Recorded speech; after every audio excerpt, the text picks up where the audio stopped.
All right, guys, so she's back. Just got her. We did a couple modifications.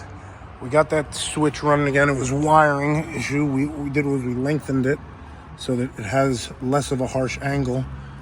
I don't know if you guys can see that. Very hard to see. But this is the wire right here.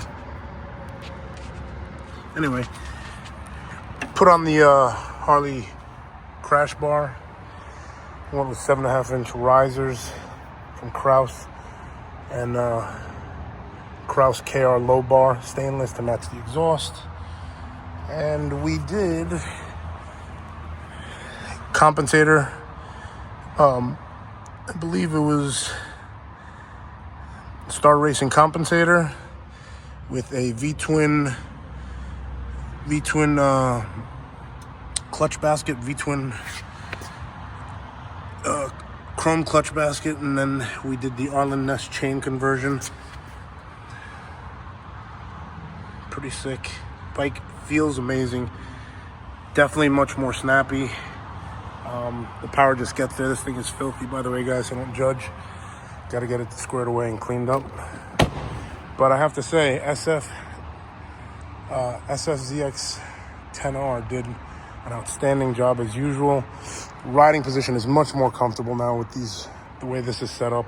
I can actually see past my shoulders with these mirrors versus before. These are much more narrow than the bars I had on here. So overall, the new bikes are bananas, if you ask me. There's a few more changes coming.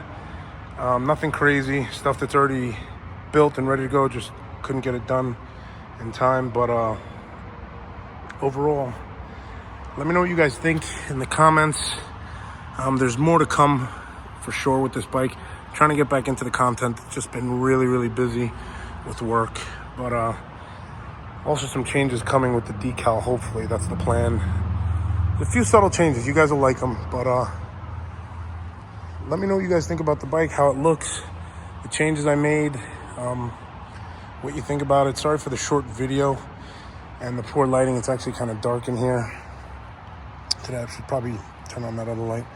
But guys, if you like this type of content and you want to see more of it, 1, like and subscribe. 2, make sure you keep an eye out for more stuff coming down the road. All right, guys, enjoy your weekend. Weather's starting to finally break, and looking forward to putting some miles down. All right, guys.